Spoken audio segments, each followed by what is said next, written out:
प्रेक्षकांनो, चॅनलवर नवीन असाल तर प्लीज चॅनलला सबस्क्राईब करा. आता ती खूपच छान मालिका दाखवत आहेत, कारण खरी तन्वी कोण आहे हे लवकरच कळणार आहे. त्यामुळे आता तन्वी ब्लड सॅम्पल लपवण्यासाठी जाते, पण अर्जुन आणि सायली डोळ्यात तेल घालून तिच्याकडे लक्ष ठेवून आहेत, कारण त्यांना माहिती आहे की आता तन्वीच्या 10 पावलं पुढे राहायचं. तन्वी काय काय करू शकते हे त्यांना सगळा अंदाज आलेला आहे. त्यामुळे आता ते थोडीही चूक करत नाही आहेत आणि तन्वी जिथे जाईल तिथे तिच्या मागावर आहेत. आणि आज त्यांनी होळीचा सीन घेतलेला आहे, तर एवढी छान ते होळी सेलिब्रेट करतात आणि छान डान्स पण करतात सगळेजण. अर्जुन आणि सायली एकमेकांना मिठी मारतात आणि कलर लावल्याच्या नंतर म्हणतात, काय हो तुम्ही किती कलर लावला? अर्जुन म्हणतो, अगं बायको, एका वर्षातून एकदाच येते ना होळी. नंतर परत इकडे तन्वी ब्लड सॅम्पलचं तिच्या नावाचं काढायला जाते. नंतर अर्जुन आणि सायली बघत असतात. अर्जुन म्हणतो, आता कितीही तुझं नाव तू त्याच्यावरून काढून टाकलं ना, पण आता डिजिटली सगळी रेकॉर्ड झालेला आहे आणि तुझे ब्लड सॅम्पल आतापर्यंत लॅबमध्ये पोहोचले पण असतील. आता तू काहीही केलं तरी काहीच फरक पडणार नाही. आम्हाला तुझा ब्लड ग्रुप कळणारच आहे तन्वी. इकडे अर्जुन आणि सायली लपून बघत असतात आणि हसत असतात की आता ही प्रिया काय काय करते. प्रिया ते ब्लड सॅम्पलवरचं ब्लड काढून फेकून देते. नंतर इकडे कल्पना आलेली असते अस्मिताकडे आणि अस्मिताला बोलते की का गं अस्मी, तू एकटीच बसली आहेस आणि सचिन कुठे आहे? अस्मिता म्हणते, अगं मम्मा, सचिनला कम्फर्टेबल वाटत नाहीये. तुम्ही कोणीही त्याच्याशी बोलत नाही आहात ना, त्यामुळे तो म्हणे मी बाहेर जाऊन येतो, म्हणून तो बाहेर गेला. इकडे कल्पनाला त्याचा रागच आलेला असतो. कल्पना म्हणते, बरं ठीक आहे, पण तू काही टेन्शन वगैरे घेऊ नकोस आणि निवांत बस. नंतर ती बाहेर जाते तेव्हा अस्मिता विचार करते, मला वेळ द्यायचा सोडून हा सचिन बाहेर कुठे जातो आणि कोणाकडे गेला असेल? का पहिल्यासारखं काही करत तर नसेल ना, असे तिला प्रश्न पडत असतात. नंतर ती कॉल करते. सचिन काही कॉलच उचलत नाही. इकडे होळीचा सीन संपल्याच्या नंतर अर्जुन निवांत रूममध्ये येऊन बसतो. इकडे सायली पण येते आणि तो सायलीचा हात पकडतो आणि म्हणतो, बस ना बायको थोडा वेळ, किती धावपळ करत असते सतत इकडे तिकडे. आणि ती म्हणते, अहो जाऊ दे ना प्लीज. तो म्हणतो, अगं बघू दे ना, किती छान तुझ्या गालावर गुलाबी गुलाबी रंग, एका वर्षातून एकदाच बघायला मिळेल ना बायको मला. आणि तिच्या गालावरून हात फिरवत असतो. तेवढ्यातच त्या लॅबमधल्या डॉक्टरचा कॉल येतो आणि तो म्हणतो, नो शेट यार, रॉंग टायमिंग, आणि कॉल उचलतो. नंतर त्याला कळतं की तन्वीचा ब्लड ग्रुप AB पॉझिटिव्ह आहे. तर तो सायलीला दाखवतो आणि म्हणतो, अरे सिनियरचा तर A निगेटिव्ह आहे आणि प्रतिमा आत्याचा O पॉझिटिव्ह. सिनियरने तन्वी लहान असताना चेक केला होता तर तिचा ब्लड ग्रुप O निगेटिव्ह होता, मग हिचा ब्लड ग्रुप AB पॉझिटिव्ह कसा? इकडे तन्वी म्हणत असते, सायली म्हणत असते की ही जी मुलगी आलेली आहे तन्वी बनून, ही रविराज काकांना फसवते का मग? कारण ही खरी तन्वीच नसेल तर? असे तिला प्रश्न पडत असतात. आणि त्यांना जेव्हापासून घरामध्ये ती तन्वी आली आहे, जेव्हा अर्जुनने कॉन्ट्रॅक्ट मॅरेज केलं होतं तेव्हाचे सीन आठवतात. ती किती खोटं बोलायची, प्रत्येक गोष्ट लपवाछपवी करायची आणि कसं खोटं बोलून तिने अश्विनसोबत पण लग्नाचा घाट घातला. इकडे अर्जुनला एवढा राग येत असतो आणि ती सतत दाखवून देत असते मी कशी खरी तन्वी आहे. हे सगळं सायलीला आणि अर्जुनला आठवत असतं. सायली म्हणत असते, आता नाही, आता तर आपण हिच्या मागावरच राहायचं आणि खरं काय ते सत्य आपण जाणूनच बघायचं. नंतर अर्जुन म्हणत असतो, पण हे असं कसं असू शकेल की ही जर खोटी तन्वी आहे तर मग हिचा नेमका मोटिव्ह काय आहे? काय ही आपल्या घरामध्ये आलेली असेल? हे सगळ्यांना कळतच नसतं. आणि सायली म्हणत असते, अहो तुम्हाला एक आठवतंय का, कारण जेव्हा तन्वी आली होती तर ती प्रत्येक वेळी खोटं बोलायची आणि सारखं काही ना काही लपवायची. बरोबर वेळ आली तर ती तिथून निघून जायची आणि अर्जुनला पण हे सगळं माहीत असतं.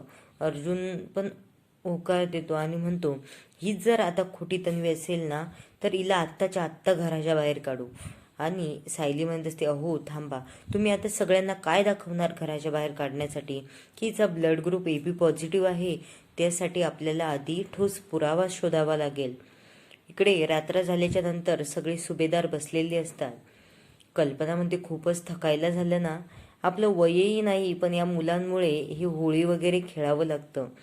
इकडे प्रताप म्हणत असतो, अगं आपलं वय नाही पण आपल्या असण्याने मुलांचा आनंद द्विगुणित होतो, त्यामुळे आपल्याला त्यामध्ये सहभागी व्हावंच लागतं ना, आणि तेवढंच आपल्याला पण बरं वाटतं.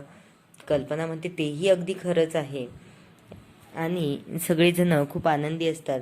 तेवढ्यातच प्रिया सगळ्यांची सेवा करताना खूपच नाटकं करत असते आता, आणि गरम पाणी घेऊन येते आणि म्हणते, खूप थकले असाल ना सगळेजण, तर मी गरम पाणी आणलेलं आहे, त्यामध्ये पाय टाकून बसा.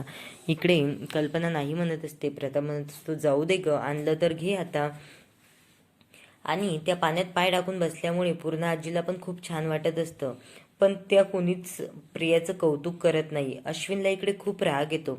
अश्विन म्हणतो, पूर्ण आजी, निदान तिचं कौतुक नाही पण तिने केलेल्या याचं होला हो तर कराच जा. इकडे पूर्णाजी खाली मान घालून बसलेली असते कारण तिला प्रियाचा खूपच राग येतो. प्रिया म्हणत असते, मी कुणासाठी काही बनवू का? बरं, मी ना सगळ्यांसाठी कॉफी बनवते. इकडे कल्पना म्हणत असते, एवढं चांगुलपणा कुठून आलाय ग तुझ्यात? प्रिया म्हणत असते, नाही हो आई, मी सूनच आहे ना तुमची.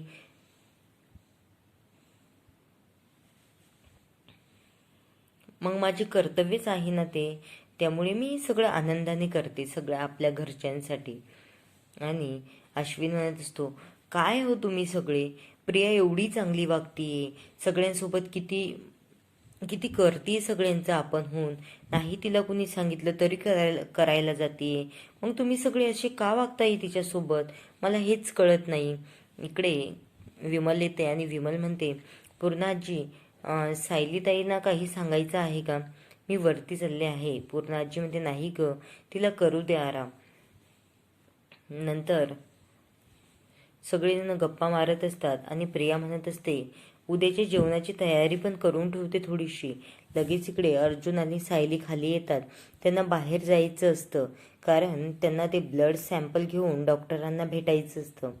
इकडे सायली म्हणत असते, कल्पना आई, आम्ही जरा बाहेर जाऊन येतो. अर्जुन पण म्हणतो, हो, आम्हाला खूप महत्त्वाचं काम आहे. कल्पना म्हणते, अरे पण एवढ्या रात्री कशाला जाताय घराच्या बाहेर, आणि जाणार असाल तर जपून जा बरं. इकडे पूर्णाजीला पण खूपच काळजी वाटत असते की हे दोघे नेमके निघाले कुठे असतील. इकडे अर्जुन काहीतरी खोटं नाटं सांगून बाजूला जातो. प्रताप खूपच हसायला लागतो. या दोघांची केमिस्ट्री खूपच वेगळी आहे. आणि इकडे प्रियाला खूपच राग येत असतो. सतत अर्जुन प्रियाला काहीतरी लागेल असं बोलत असतो.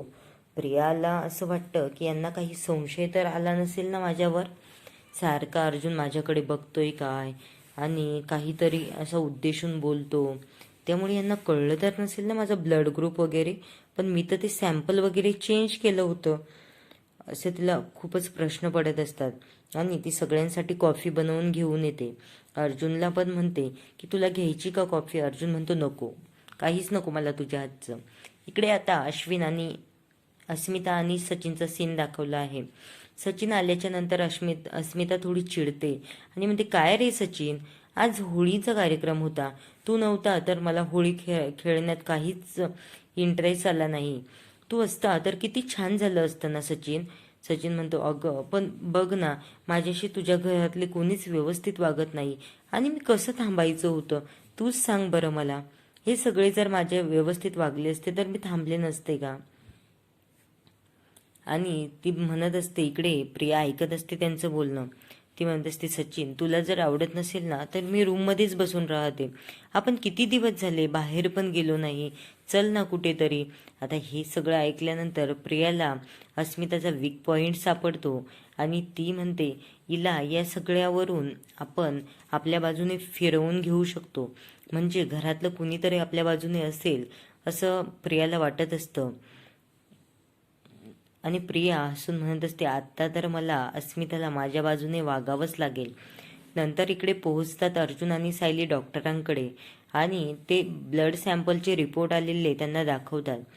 ते म्हणतात की त्या मुलीच्या आईचा ब्लड ग्रुप ओ निगेटिव्ह आणि बाबांचा ए, तर AB पॉझिटिव्ह होऊ शकतो का? डॉक्टर म्हणतो, हे तर कसंच शक्य नाहीये.